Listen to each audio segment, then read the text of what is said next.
Hey, what's up, guys? Today what we're working on is this 2002 PW80 that was dropped off. My buddy's, he dropped it off because he turned the fuel on and just starts leaking fuel immediately, straight out of the carburetor. He did buy an aftermarket carburetor and brought me, but I don't like to use them, so I'm gonna see if I can get the OEM carburetor fixed.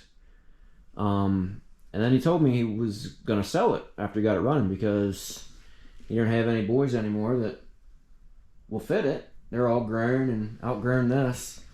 So instead of me fixing it for him, I just asked him how much he wanted for it. So I ended up buying it off of him. So it's not a repair for him anymore, it's a repair for myself. And I liked it because it is all original. I mean, everything. From the grips to the tires. The tires still have knobs on them. This bike was barely ridden. Barely ridden. So I did go around looking at it. About the only thing it looks like it needs is a chain lube. Of course, that fuel leak fixed, and then it was dropped, and it bent the lever, elf towed it in, and also pulled it down some. So I'll show you guys how I fixed that up too. The carburetor he brought, it's just one of those knockoffs that you buy from eBay or Amazon. This guy here, I don't know, I don't like to use them. I'd rather stick with the OEM, and what I do with these is just give them a... What the crap was that?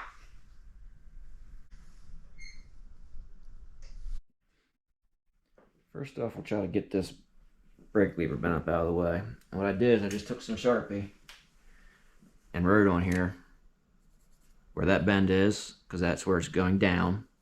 And then this bend, we're going to have to warm that up to bring it back that way. So I did loosen the throttle tube up, that way I could get this out of my way.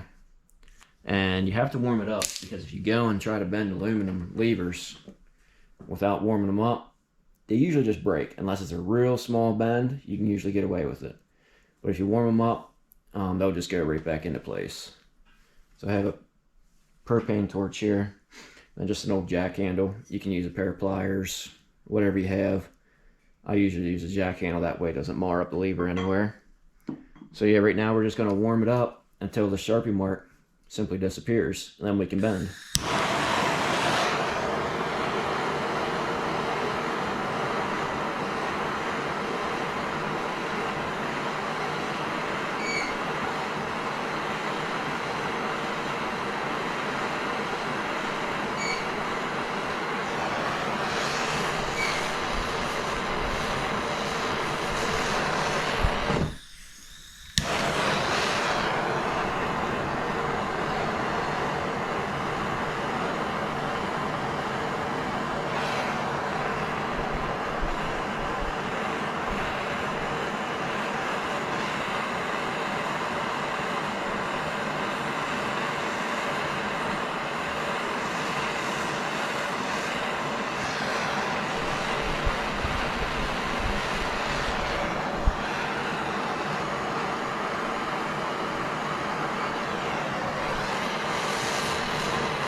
Aluminum dissipates heat really well, so it does take a minute to warm it up.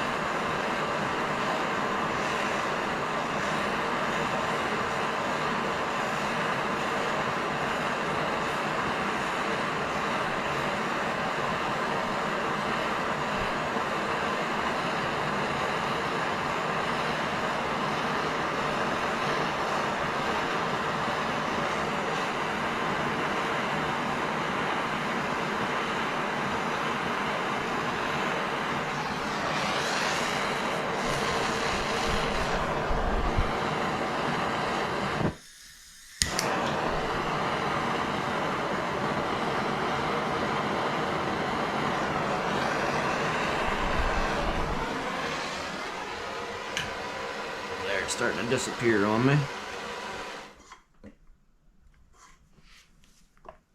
So what I can do is I can pull that area up.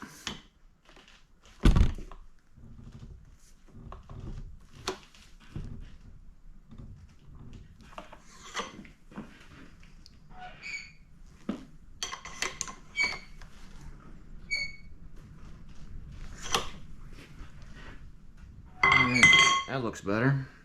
Now we can work on this part out here.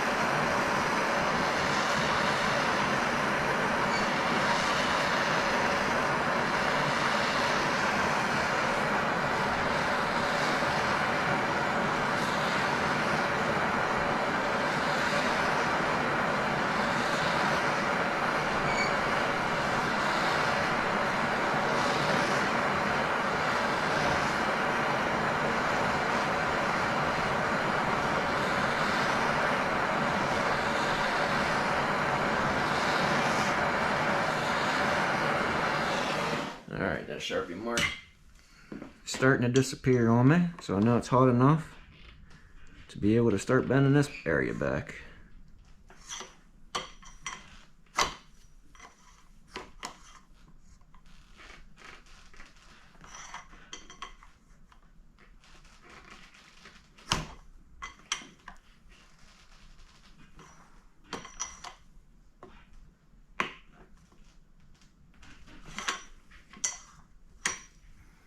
Do not touch the lever. You will regret it.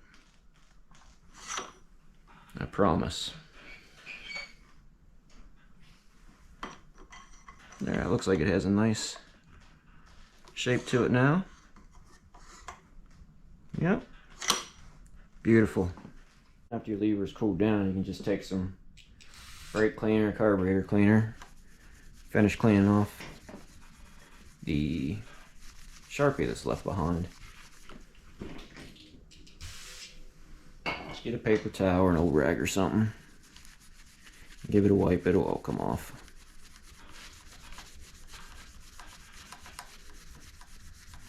The reason that we use the Sharpie is this starts to disappear at like the perfect temperature. You can bend these back. Because if you ever heat them too much, you're just going to melt it and turn it to liquid. And that ain't going to be usable. But if you don't heat it up enough, you're going to break the lever trying to bend it back. So what do you think? Looks pretty good now, right? Okay, now we're going to get rid of the seat and the plastics and the tank. That way we can get the carburetor off. See why it's leaking when you turn the fuel on.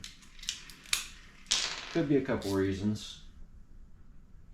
Could just be dirty.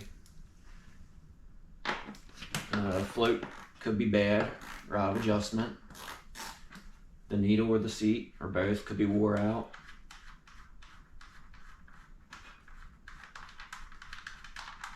We'll check it out though once we get it apart. Get it up on the bench, see what's going on.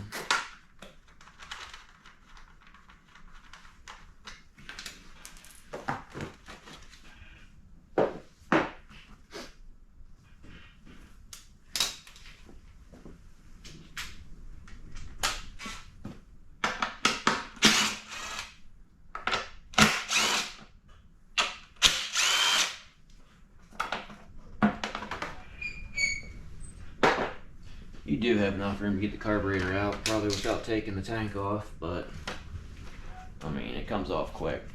Why not? Just get it out of the way, that way you don't gotta work around it.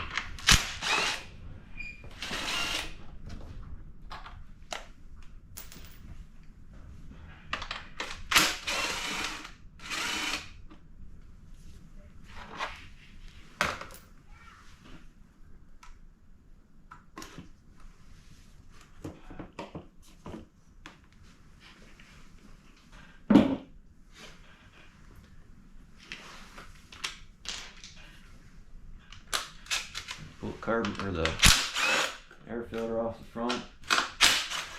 We'll open it up too, see what it looks like. See if it needs a cleaning or a replacement.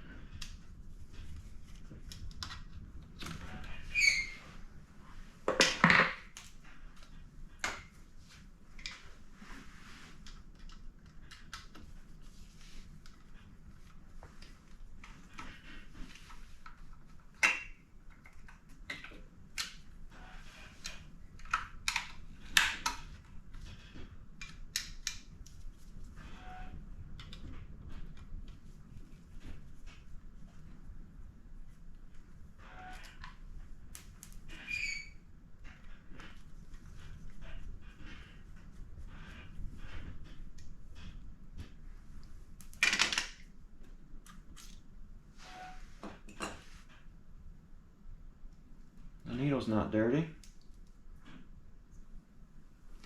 Okay, let's get the carburetor up on the bench and see what's going on with it.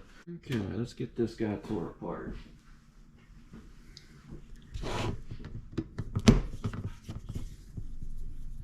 Take the bowl screws off first.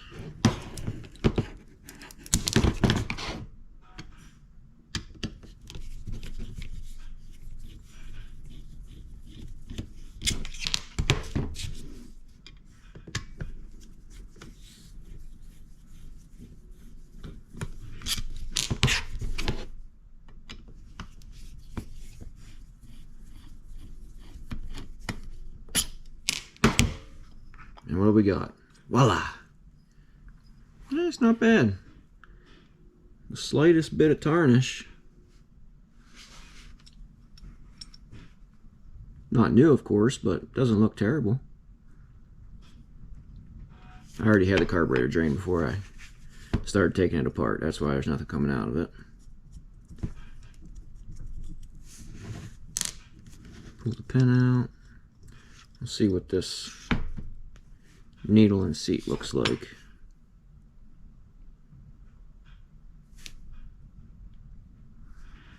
Well, that little pin doesn't move. That could be a problem. There's a little pin on the end of this. A little spring-loaded pin. And it is not pressing in. You should be able to push it in and it'll spring back out on its own. And it won't move. So I can usually get them to move. Seat looks clean.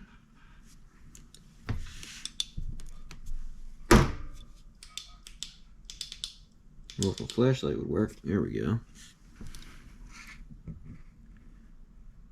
And the jets are clear. I can see right through them. Pilot jet and the main jet. And if you can see the light coming through that or not. They're clean and clear.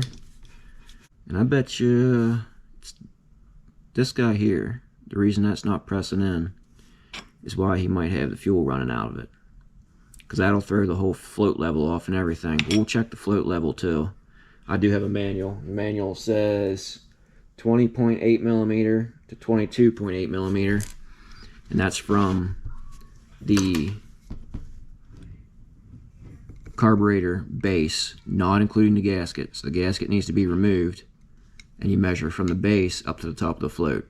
But I'm not removing this gasket because I don't want to break it or crack it.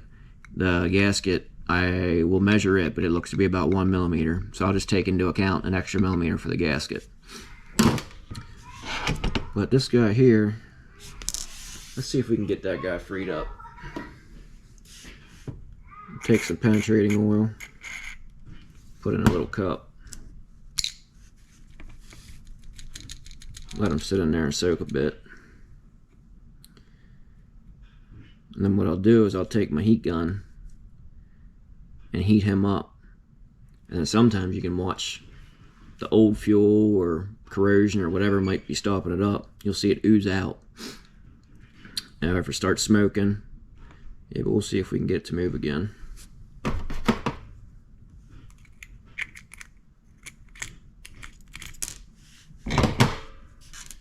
Alright, now they just covered in penetrating oil. Let's get the heat gun on them. Okay, let's warm them up.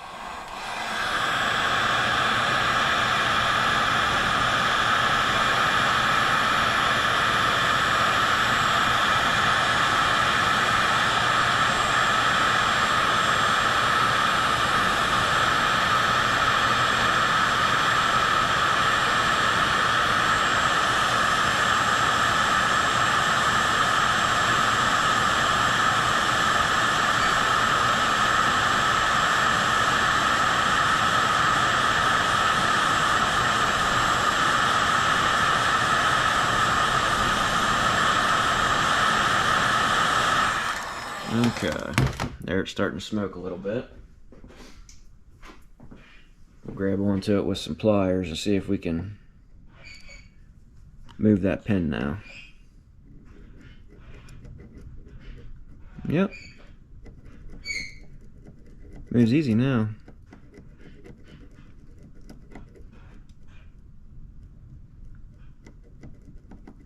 Okay. Let's let him cool down, then we'll get back to the carburetor. Okay, now that it's cooled down, we can see the tip of it moves very easily and springs back now. If you guys can see it.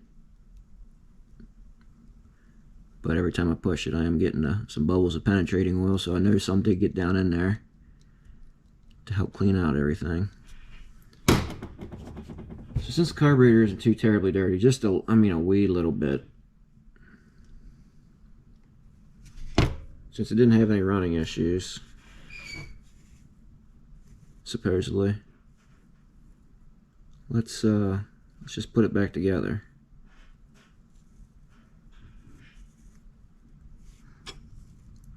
And check the float height. Make sure that's correct.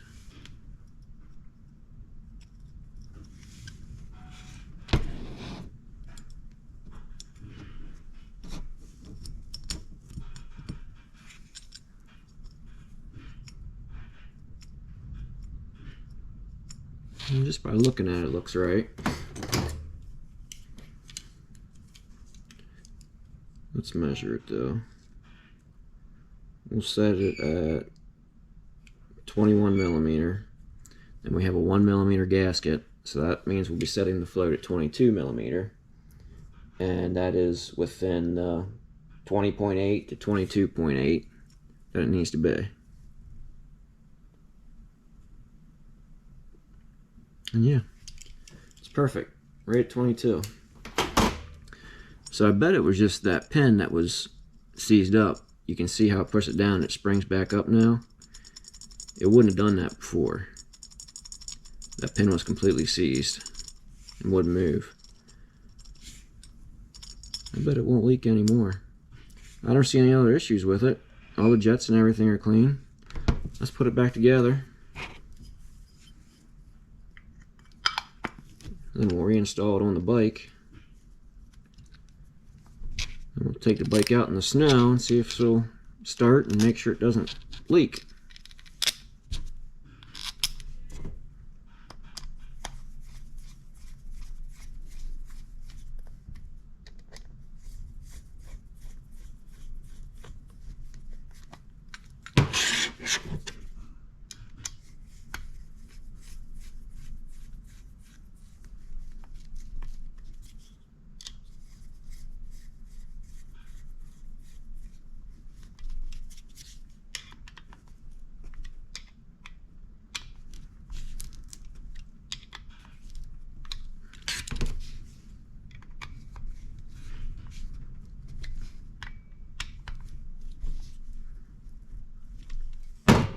Alright, let's put it on the bike. Okay, let's get this carburetor back on and take this air filter assembly apart here quick before we throw the carburetor on.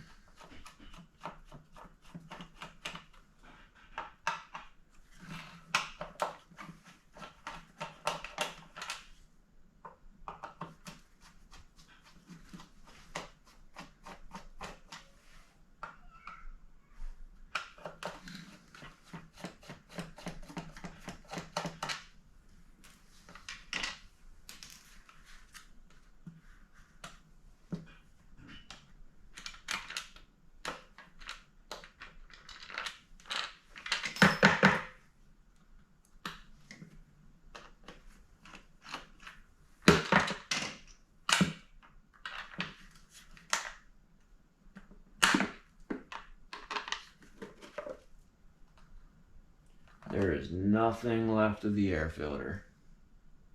Zero. Probably the original 20-year-old air filter. And it has just crumbled away to nothing. So we'll get that all cleaned out of there. For now, we'll go ahead and get the carburetor back on. We'll get after putting this top back on. Carburetor. Line everything up. There's dots there just to make sure you got all lined up and it drops into place and the slide doesn't get held open.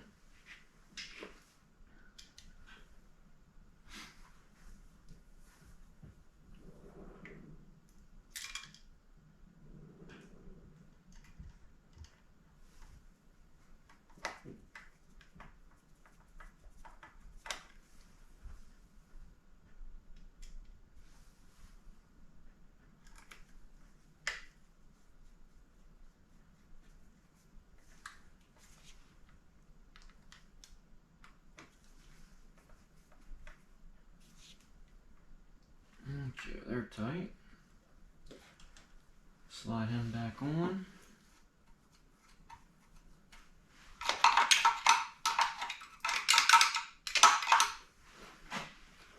Make sure we get it straight.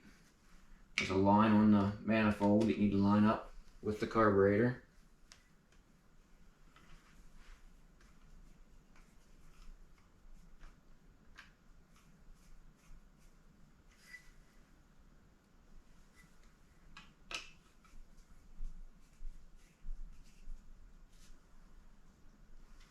Alright, now that's tight.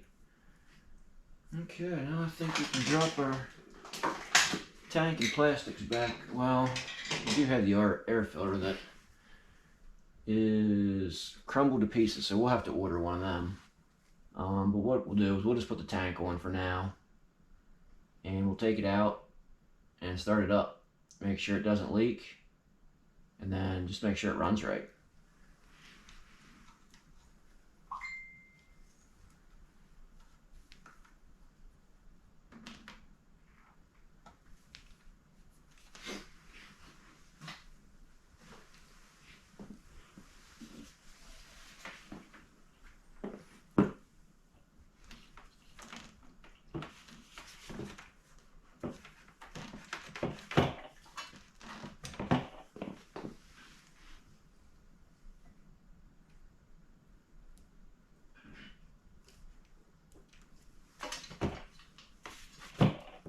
We'll just kind of let the tank sit on there for now, because we'll have to pull it off again anyway when we get a new air filter.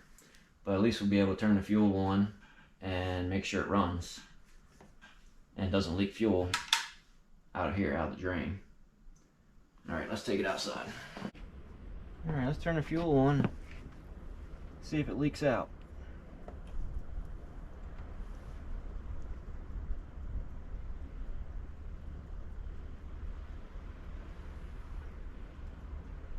Nothing dumping out yet. Give us a choke. Switch to run. Let's try to start it up.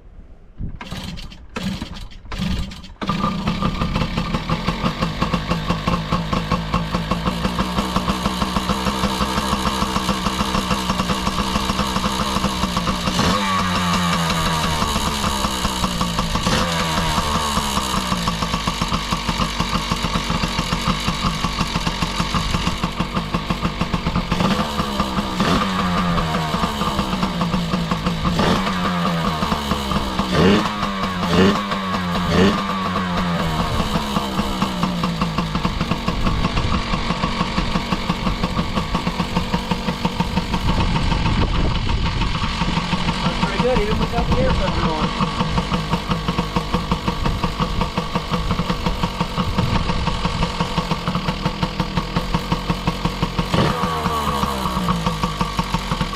No fuel coming out our hose, so looks like we got that fixed up.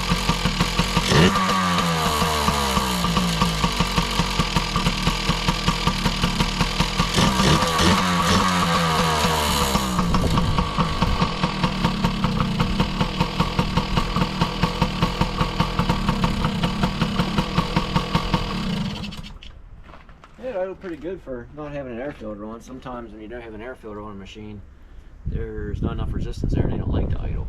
But yeah, this didn't seem to mind it at all. So we're gonna have to order an air filter for it. Cause I don't even have any material left. Sometimes you can buy flats of air filter element and you can cut out your air filter. But this is real simple and flat filter. I'm out of that too right now. So we're gonna order an air filter for it and then throw it back together and Probably throw up a running video of it. Well, I ended up having an air filter for it. So we're just going to throw it back together now and take it out and ride it. See how it rides.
Try to hook the tank up out of the way and put these on. That way we don't gotta disconnect the fuel line again. Drip fuel everywhere.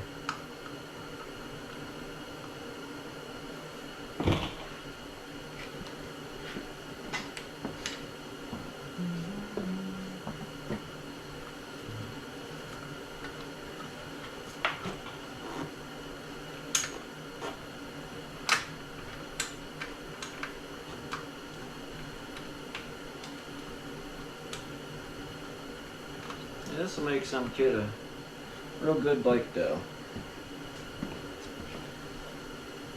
Being as barely ridden, it's far from wore out. It's in really, really nice shape for being 20 years old. Usually these are all beat up, big time beat up. Kids get them, they have fun with them. I mean, what else you do with them? So the end result is they get trashed. So it is nice to find one in good shape.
From the back side.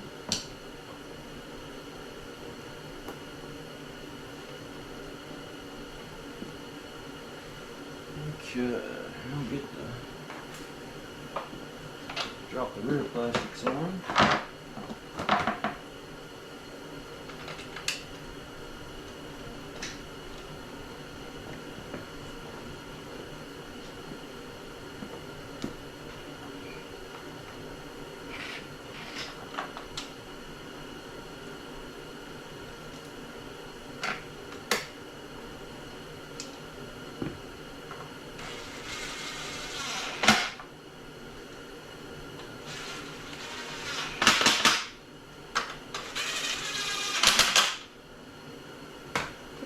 Now for our seat.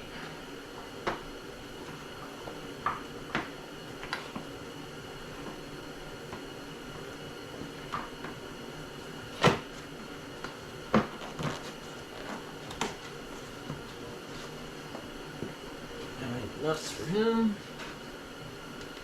Nice they make these bikes so easy to work on. This is an old design. They just kept using and using for years and years. And if it ain't broke, don't fix it. Guess that's the way they looked at it. People keep buying them, just keep making them.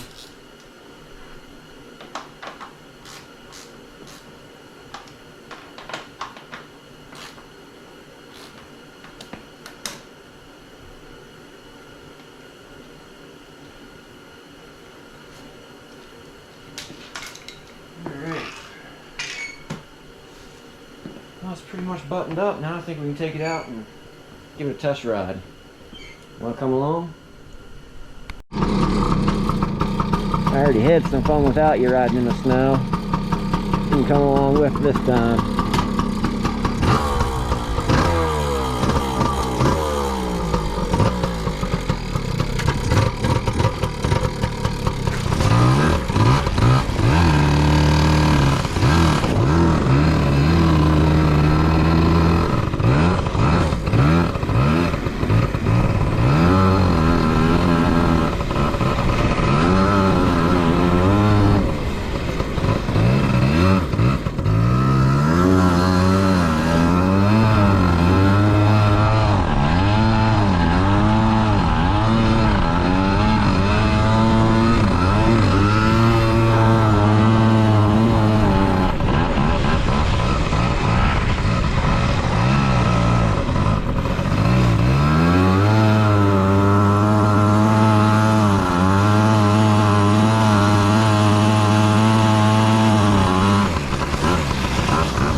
We can get up this.